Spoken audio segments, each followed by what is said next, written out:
Hello everyone, polity की series में आपका अगेन स्वागत है। तो चलिए फिर शुरू करते हैं। दोस्तों अब बात करेंगे नीति आयोग की, ठीक है।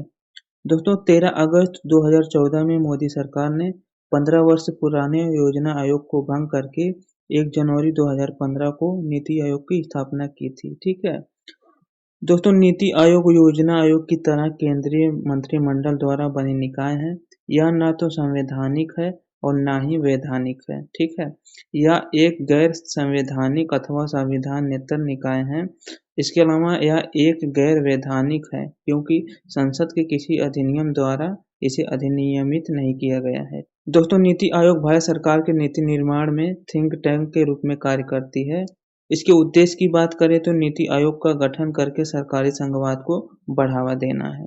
इसकी संरचना की बात करें तो अध्यक्ष प्रधानमंत्री होते हैं और सभी राज्यों के मुख्यमंत्री होते हैं इसमें शामिल।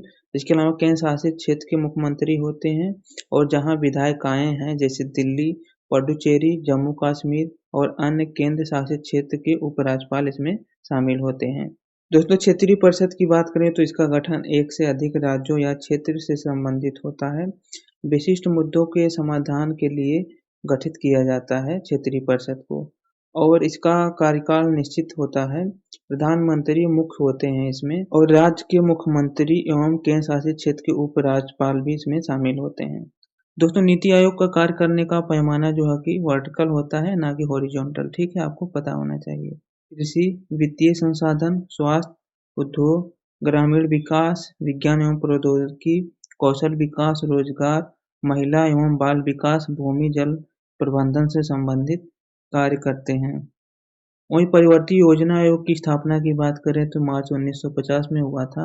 भारत सरकार के एक कार्यपालिका संकल्प द्वारा स्थापना की गई थी। यह भी न तो संवैधानिक था और न ही वैधानिक, ठीक है। प्रधानमंत्री योजना आयोग के अध्यक्ष होते थे और एक उपाध्यक्ष भी होता था और उपाध्यक्ष का कार्य होता था कि पंचवर्षीय योजनाओं को तैयार करके केंद्रीय मंत्रिमंडल को सौंपने की जिम्मेदारी इसी की होती थी।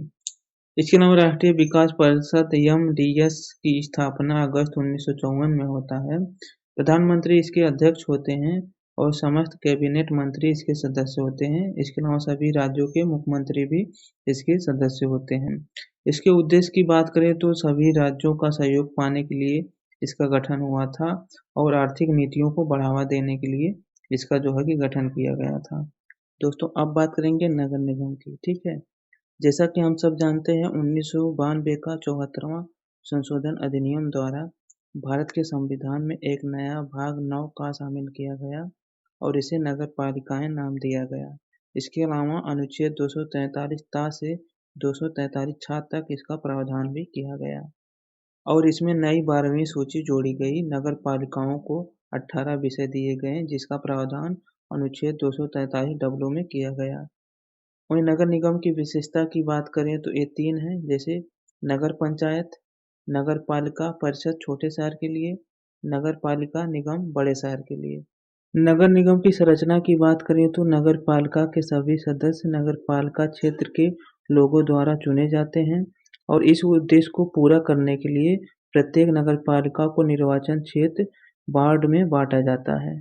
इनके कार्यकाल की बात करें तो 5 वर्ष का होता है, लेकिन विघटन होने की दशा में यदि 6 महीने से कम समय है तो नए चुनाव की आवश्यकता नहीं होती है, लेकिन यदि 6 महीने से ज़्यादा समय है अभी जो है कि बाकी है इनके कार्यकाल का तो चुनाव होता है, ठीक।